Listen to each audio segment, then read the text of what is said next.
जय माई की, जय श्री कृष्णा। मैं आचार्य राम सुशील मिश्र। आज हम बात करेंगे कृष्ण जन्माष्टमी हम कैसे मनाएं और इसका व्रत कैसे करें और उसका पारण कैसे करें। ये बहुत प्राचीन काल से ऐसी समस्या आती है कि कृष्ण जन्माष्टमी 2 दिन होती है, आज मनाएं कि कल मनाएं। पूरा स्पष्ट पंचांगों के मत से आपको स्क्रीन में मैं दे दूंगा। शताब्दी पंचांग, ऋषिकेश पंचांग, जलंधर आदि पंचांग, दिवाकर आदि पंचांगों का आप देख लीजिएगा और पूर्ण शास्त्रों के प्रमाण मत से इसी दिन मनाना चाहिए। ये सब दिन आपको अब जब भी आएगी जन्माष्टमी तो आपको स्पष्ट रहेगा कि हाँ इसी दिन जन्माष्टमी हमें मनाना चाहिए गृहस्थों के लिए।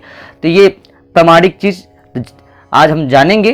तो आइए, आप सभी लोगों से बस एक ही प्रार्थना है कि आप हमारी वीडियो को शेयर करें, जिससे इस अद्भुत जानकारी को सभी तक पहुंच सके, सभी के अंतःपटल से भ्रम हट सके कि हर वर्ष 2 बार जन्माष्टमी आती है, किस दिन मनाएं, किसकी माने ना माने।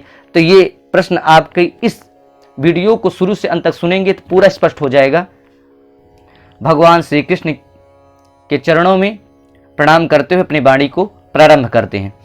ओम कृष्णाय वासुदेवाय हरये परमात्मने प्रणतः क्लेशनाशाय गोविंदाय नमो नमः।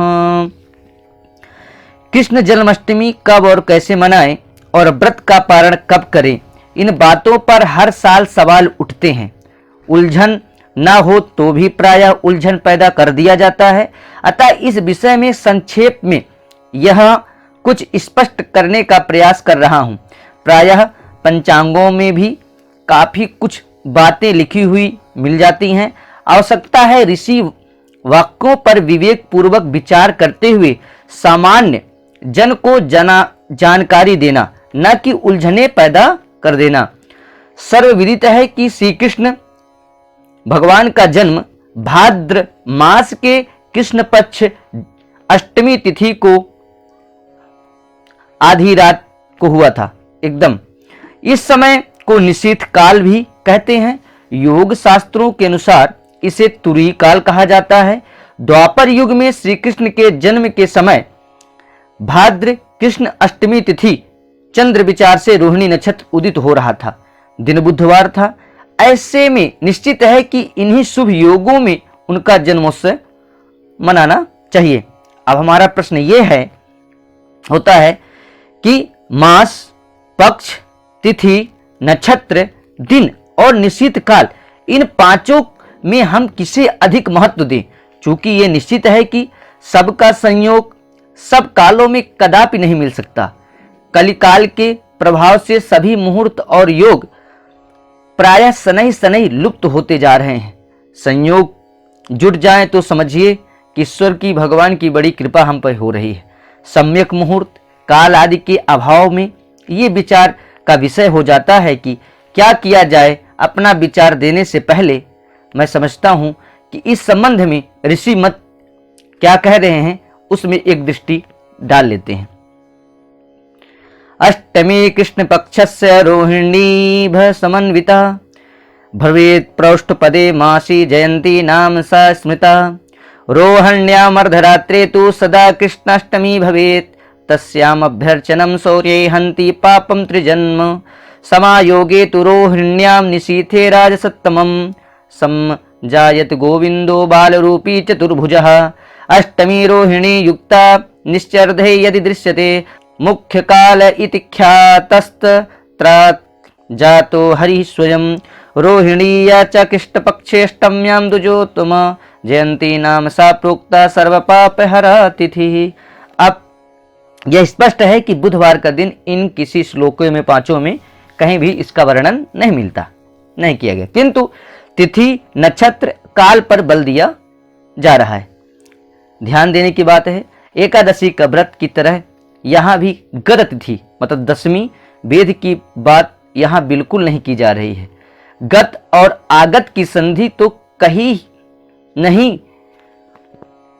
कहीं होगी ही। तिथि के भोग काल का विचार करने पर हम पाते हैं कि कुछ तिथियों को सूर्योदय व्याप्ति का लाभ मिलता है, कुछ को नहीं।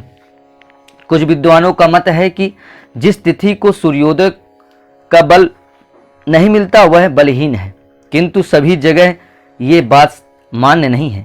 जयंती मनाने के क्रम में स्पष्ट शास्त्र संकेत है कि जन्म काल में तिथि की उपस्थिति अनिवार्य है। जैसे श्री राम का जन्म चैत्र शुक्ल नवमी तिथि के दिन 12 बजे मध्याह्न काल में हुआ था, नवमी तिथि मधुमास पुनीता।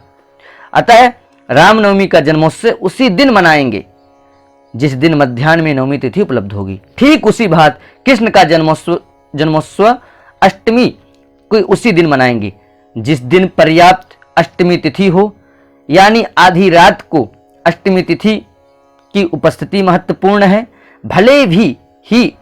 भले ही उस दिन सूर्योदय काल में या उसके बाद तक सप्तमी तिथि का भोग चल रहा हो। स्पष्ट है कि रात 11:55 तक भी यदि सप्तमी तिथि का भोग हो तो भी उस दिन जन्माष्टमी मनाएंगे, क्योंकि मुख्य काल रात 12 बजे अष्टमी तिथि में प्रवेश हो रहा है। हम भगवान की कृष्ण जन्माष्टमी मनाने जा रहे हैं, न कि कृष्ण नवमी मनाने जा रहे हैं, न कि कृष्ण दशमी मनाने जा रहे हैं। भगवान का जन्म कृष्ण जन्माष्टमी में हुआ है, तो ये आप समझ लीजिए। इस बात से आपको स्पष्ट हो जाना चाहिए कि हम कृष्ण जन्माष्टमी मनाने जा रहे हैं, न कि जन्म नवमी। नहीं, उसका नाम कृष्ण जन्म नवमी या कृष्ण जन्म दशमी या कृष्ण रोहिणी रखना चाहिए, ये मेरा मत है। सूर्योदय भोग तिथि की महत्ता पर जोर देने वाले विद्वान अगले दिन व्रत करने की राय देते हैं, जो मेरे विचार से उचित नहीं, क्योंकि जन्मोत्सव हेतु तत्काल व्यापनी तिथि भोग की ही प्रधानता है, न कि सूर्योदय का संबंध है। अब बात रही नक्षत्र की। श्री राम जन्मोत्सव में तिथि पुनर्वसु की उतनी प्रधानता का प्रचलन नहीं, क्योंकि वासंतिक नवरात्र के अंतिम दिन में हुआ करता है। रामनवमी का जन्मोत्सव नवमी वाले तिथि के दिन, किंतु कृष्ण जन्मोत्सव के लिए इनके जन्म नक्षत्र रोहिणी पर विद्वानों वैष्णव संप्रदाय का विशेष काफी जोर है। ऐसा बहुत कम ही मिलता है कि निश्चित व्यापनी अष्टमी के साथ रोहिणी नक्षत्र का संयोग मिल जाए। बहुत ही सौभाग्य हो तो उसी दिन अष्टमी मिले और रोहिणी नक्षत्र मिले। नक्षत्र विचार में भी फिर उदय कालिक अथवा निश्चित कालिक का प्रश्न उठता है। सूर्योदय बल का सवाल पैदा होता है। कभी कभी तो ऐसा होता है कि 1-2 दिन बाद रोहिणी का संयोग मिलता है अर्धरात्रि में, किंतु अपने मत पर दृढ़ निश्चयी साधु समाज रोहिणी नक्षत्र मिलने पर ही जन्मोत्सव मनाते हैं। इस प्रकार हम देखते हैं कि कई मत हो गए हैं। निश्चित व्यापनी तिथि मत, निश्चित व्यापनी नक्षत्र मत, सूर्योदय कालिक तिथि मत, सूर्योदय कालिक नक्षत्र मत एवं सिर्फ नक्षत्र मत। इस संबंध में मेरा स्पष्ट विचार है कि तिथि को बिल्कुल ना महत्व देते हुए सिर्फ रोहिणी नक्षत्र को व्रत हेतु ग्रहण करना सिर्फ उनके लिए ही ग्राह्य है जो बिल्कुल विरक्त हैं, प्रभु दर्शन, मोक्ष प्राप्ति आदि अतिरिक्त जिसके पास कुछ भी संसारिक इच्छा नहीं है। ऐसा कोई मनुष्य नहीं है कलयुग में जिसकी भी कोई भी कामना न हो। अगर कामना नहीं होती तो कलयुग में नहीं आता, देवी देवता बने हुए केवल भगवान के धाम में ही रहता। इस विषय को जरूर जानना चाहिए। कलयुग है और आज के इस युग में ऐसे महापुरुष बिल्कुल विरल अल्पसंख्यक में देखने को मिलते हैं। बड़े बड़े संत महात्मा भी संसारिक मोहपात से सर्वथा मुक्त नहीं है। अतः सामान्य जन को कृष्ण जन्माष्टमी का व्रत उत्सव उसी दिन मनाना चाहिए जिस दिन अर्धरात्रि में अष्टमी तिथि मिले। संयोग से उस दिन काल में रोहिणी मिल जाए तो अति उत्तम है। व्रत निर्णय के बाद व्रत समाप्ति और पारण, चाहे जन्माष्टमी की तिथि 11:56 रात्रि के बाद लगे तो भी उसी दिन मनाना चाहिए जिस दिन अष्टमी की तिथि हो रात्रि में। व्रत निर्णय के बाद व्रत समाप्ति और पारण के विषय में ध्यान देने की बहुत आवश्यक बात, जानकारी आपको ध्यान में रखना है। पारण के संबंध में भी काफी मतांतर और भ्रम है। प्रत्येक स्थिति में पारण विधि समान नहीं है। इसे यूं समझते हैं, व्रत उत्सव पर्व अनुष्ठान आदि में पर्याप्त भेद है, इन सबको कदापि एक न समझें। तदनुसार पारण विचार भेद भी है। जैसे एकादशी का व्रत का पारण अगले सूर्योदय के पश्चात ही करना चाहिए, अन्य सभी व्रतों में भी तिथि का महत्ता है। नक्षत्रादि अनुष्ठान में तिथि सहित पूर्णाहुति का महत्ता है। अज्ञानवश लोग पूर्णाहुति के पश्चात उसी दिन नवमी को ही पारण कर लेते हैं, ये बिल्कुल गलत है। रक्षाबंधन श्रावणी कर्म पर्व है, इसमें कार्य संपादन से संबंध है। क्रिया समाप्ति के बाद भोजन क्रिया ग्रहण किया जाना चाहिए। अनंत व्रत में अनंत पूजा के पश्चात अन्न ग्रहण कर सकते हैं, किंतु ध्यान रहे पुनः दोबारा रात्रि में अन्न नहीं ग्रहण करते। श्री कृष्ण जन्माष्टमी के लिए दोनों विकल्प हैं, तिथि समाप्ति के पश्चात, अगले सूर्योदय के पश्चात या रात्रि के उत्सव समाप्ति के पश्चात अन्न का ग्रहण कर सकते हैं। ये शास्त्र मत से ऋषियों के वचनों को हम एक बार देख लेते हैं। तिथ्यन्ते चोत्सवान्ते व व्रति कुर्वीत पारणम, फिर तथा च स्मर्तानां द्वितीये दिने अष्टम्यां यत् मध्वायाधिका सत्त्वे अपि प्रातः काले एव पारणोक्ता तिथ्यन्ते तिथि भान्ते व पारणा यत्र चोदिता यामद्वयोर्ध्वगामिन्यां प्रातरेव ही पारणम। इस तरह करके इसके पारण के विषय में दोनों प्रकार से आपको लिखा है कि मतलब रात्रि में या उसके बाद सूर्योदय के बाद आप अष्टमी के व्रत रहने के बाद अगले दिन कर सकते हैं। अब हम बात करते हैं 2020 में कि जो हमें किस दिन व्रत रहना है जन्माष्टमी का। 11 अगस्त दिन मंगलवार भाद्र कृष्ण सप्तमी तिथि का प्रारंभ कब है? तो इसका प्रारंभ 6 बज के, जो सप्तमी तिथि जो है वो आपको लग जाएगी 10 तारीख से। इसका जो समाप्ति काल होगा 6:06 से समाप्त हो जाएगी। इसके बाद अष्टमी तिथि लग जाएगी। अष्टमी तिथि प्रवेश हो जाएगा 11 अगस्त दिन मंगलवार को। आगामी दिन बुधवार को प्रातः 7:53 तक रहेगी, प्रातः काल तक, मतलब बुधवार वाले दिन। यानी इसी दिन अर्धरात्रि को अष्टमी तिथि का संयोग मिल रहा है, इसलिए मंगलवार को ही भरणी नक्षत्र में रात्रि 11:10 तक है जो भरणी नक्षत्र। उसके बाद कृतिका का प्रवेश है, यानी रोहिणी अभी दूर है। तो 12 अगस्त बुधवार को प्रातः 7:53 तक अष्टमी है, यानी इस दिन सूर्योदय व्यापनी बल मिल रहा है अष्टमी तिथि को, किंतु रोहिणी नक्षत्र का बल इस दिन भी नहीं मिल रहा है, क्योंकि कृतिका नक्षत्र का भोग रात 1:21 तक है। उसके बाद रोहिणी का प्रवेश हो रहा है। 13 अगस्त को गुरुवार को नवमी तिथि प्रातः 9:19 तक है, किंतु रोहिणी नक्षत्र व्याप्तिगत रात्रि के अनुसार रात्रि के 3:06 तक मिलेगा 13 अगस्त को।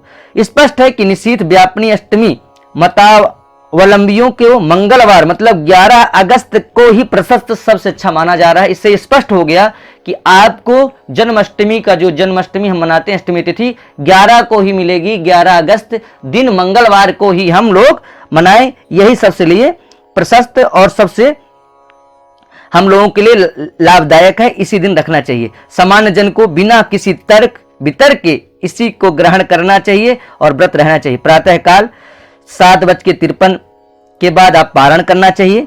बुधवार वाले दिन 12 तारीख को रोहिणी नक्षत्र और निश्चित काल की अवहेलना करते हुए सूर्योदय व्यापनी अष्टमी तिथि को महत्व दे करके आपको 11 अगस्त को व्रत को ग्रहण करना चाहिए और 12 अगस्त वाले बुधवार वाले व्रत को हमें सर्वथा उसको अनुचित समझना चाहिए, उसका ग्रहण नहीं करना चाहिए। और इसके आगे 13 अगस्त गुरुवार को सिर्फ रोहिणी नक्षत्र की प्राथमिकता और महत्ता है।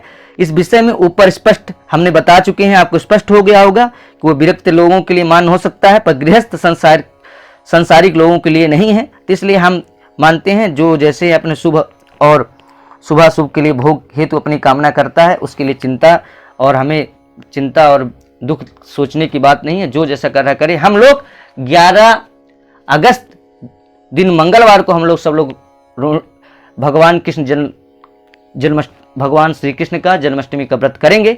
और आपको मैं ये शताब्दी पंचांग की स्क्रीन में दे देता हूं, आप देख लीजिए अष्टमी तिथि किस दिन 11 तारीख को है। 11 अगस्त को अष्टमी तिथि साफ साफ लिखा है।